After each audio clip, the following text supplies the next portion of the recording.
नमस्कार, मैं सुष्मिता मिश्रा। आप देखना शुरू कर चुके हैं 4 PM यूपी। दोस्तों, भाजपा राज में कब किसके घर को अवैध बता दिया जाए और उस पर बुलडोजर चलवा दिया जाए, कुछ कहा नहीं जा सकता। सरकार मनमानी ढंग से बुलडोजर चलवा रही है और इन सब में पिस रही है बेचारी जनता।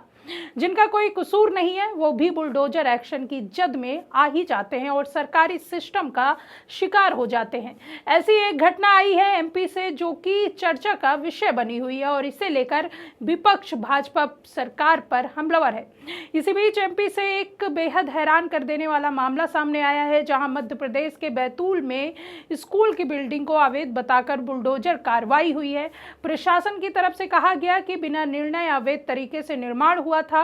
पूरा मामला भैंसदेही विधानसभा क्षेत्र में ढाबा गांव का है।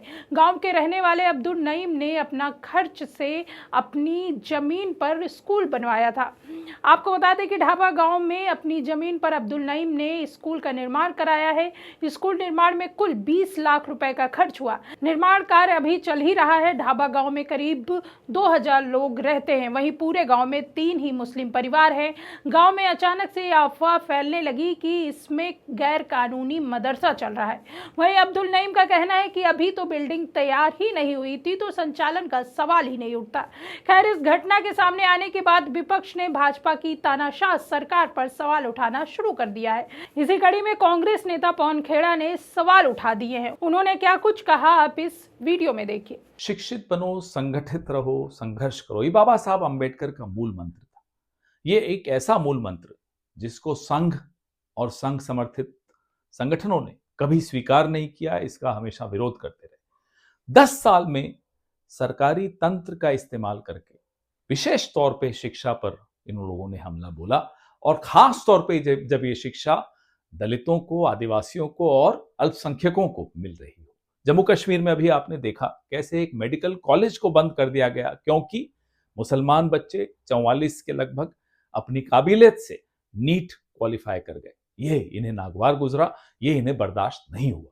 अभी 2 दिन पहले मध्य प्रदेश के बैतूल में अब्दुल नईम ने अपने गांव में, ढाबा नाम का गांव, वहां उसने अपने खर्चे से 20 लाख अपनी जेब से खर्च करके स्कूल खोला और उस गांव की आबादी में सिर्फ 4 परिवार मुसलमानों के हैं, बाकी हजारों जो लोग हैं वो हिंदू हैं। उसने ये नहीं देखा, उसने स्कूल आदिवासियों के लिए खोला, उसने स्कूल दलितों के लिए खोला। कलेक्टर ने कहा कि मुझे ऊपर से आदेश है और उसने वो स्कूल गिरा दिया। अफवाह उड़ाई गई कि वहां जिहाद हो रहा है, मदरसा चलाया जा रहा है, जबकि जिला प्रशासन, जबकि स्थानीय लोगों ने, सबने जांच करके, पुलिस तक ने जांच करके देखा कि ऐसा कुछ नहीं हो रहा था। लेकिन ऊपर का दबाव था। ये दबाव क्या था? ये दबाव ये था, मध्य प्रदेश के बच्चे अगर पढ़ लिख जाएंगे, भारत के गांव देहात के बच्चे अगर पढ़ लिख जाएंगे, तो डीजे के ऊपर नाचते हुए मस्जिदों के सामने तलवारें कौन लहराएगा? यह दबाव था। आपके हमारे बच्चे न पढ़ सकें, इनका एजेंडा चलाएं, मस्जिदों के सामने नाचें, क्रिसमस के दौरान ईसाइयों को तंग करें, यह इनका एजेंडा है। इनके बच्चे विदेशों में पढ़े। उठा के देखिए लिस्ट भारतीय जनता पार्टी के मंत्रियों की, नेताओं की, कैसे इनके बच्चे कहां कहां पढ़ रहे हैं, और फिर तुलना कीजिए कि हमारे आपके बच्चे, हमारे गांव देहात के बच्चों के लिए स्कूल इनको बर्दाश्त नहीं होता। विशेष तौर पे आदिवासियों के लिए स्कूल, दलितों के लिए स्कूल, अल्पसंख्यकों के लिए कॉलेज या स्कूल।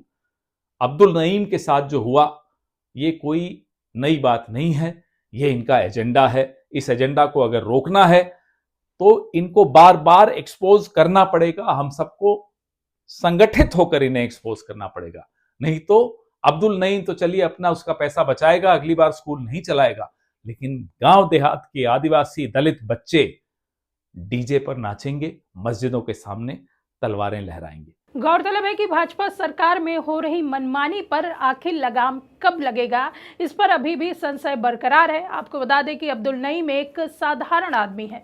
उन्होंने अपनी मेहनत की कमाई और कुछ उधार लेकर करीब 20 लाख रुपए खर्च कर दिए। अपनी निजी जमीन पर स्कूल की बिल्डिंग बनवाई और नाम रखा एसके पब्लिक स्कूल।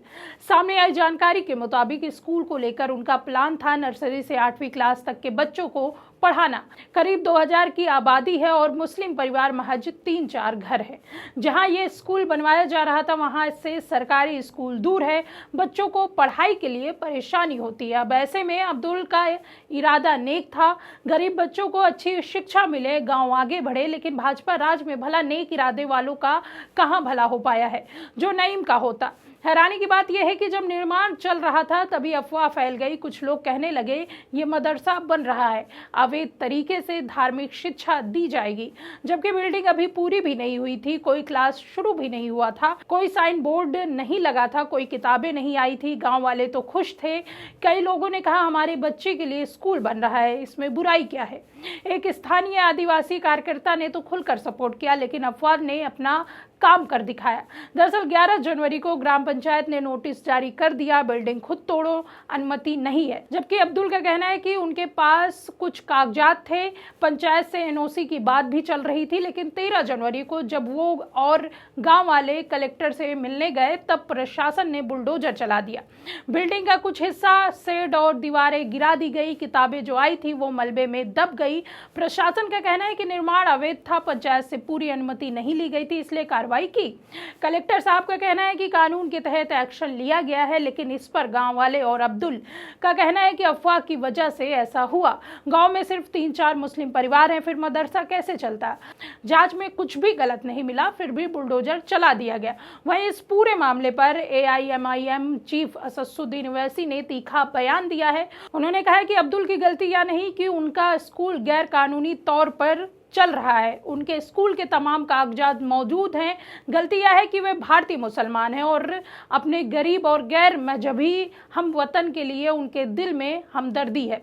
वैसी साहब का इशारा साफ है, ये धार्मिक भेदभाव है। एक मुस्लिम शख्स गरीब हिंदू आदिवासी बच्चों के लिए कुछ अच्छा कर रहा था तो उसे टारगेट किया जा रहा है।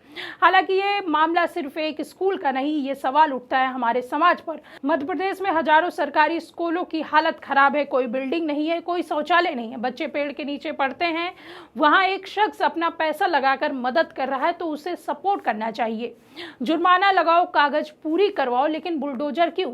अफवाहों पर इतनी जल्दी एक्शन क्यों लिया गया? कुछ लोगों का कहना है कि यह एक्शन अब्दुल के मुसलमान होने पर हुआ है, तो कुछ का कहना है कि यह सरकार शिक्षा विरोधी है जिस वजह से ऐसे एक्शन ले रही है।